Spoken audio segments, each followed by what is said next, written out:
دنیا میں سب سے زیادہ نفرتوں کا سامنا سچ بولنے والوں کو کرنا پڑتا ہے۔ جو طوفانی امیدیں رکھے گا وہ اپنا کردار تباہ کر بیٹھے گا۔ لوگ اولاد کے مرنے پر تو آرام کر لیتے ہیں مگر دولت چھین جانے پر سو نہیں پاتے۔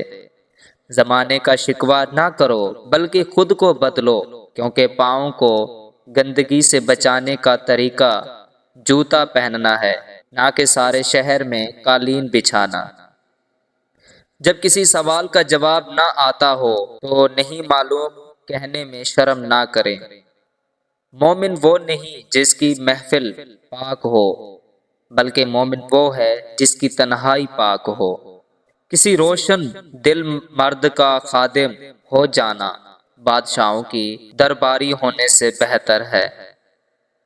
تیزی ایک قسم کا پاگل پن ہے، کیونکہ جلد باز ہمیشہ شرمندہ ہوتا ہے۔ اگر شرمندہ نہ ہو تو سمجھ جاؤ اس کا پاگل پن پختہ ہو چکا ہے۔ وہ سب سے زیادہ جاہل ہے جو غلطیوں میں آگے بڑھ جائے اور جان بوجھ کر ٹالتا رہے۔ غم سے خالی ہو جاؤ، اس کے بارے میں سوچو جس نے خیال کی تخلیق کی۔ عورت میں 3 عادتیں پائی جاتی ہیں، جب وہ اترتی ہے تو کسی کو بھی اپنے اوپر قابو حاصل نہیں کرنے دیتی۔ کنجوس ہو تو اپنا اور شوہر کا مال بچاتی ہے، اور بزدل ہو تو ہر آنے والی مصیبت یا عزت ناموس وغیرہ سے ڈر جاتی ہے۔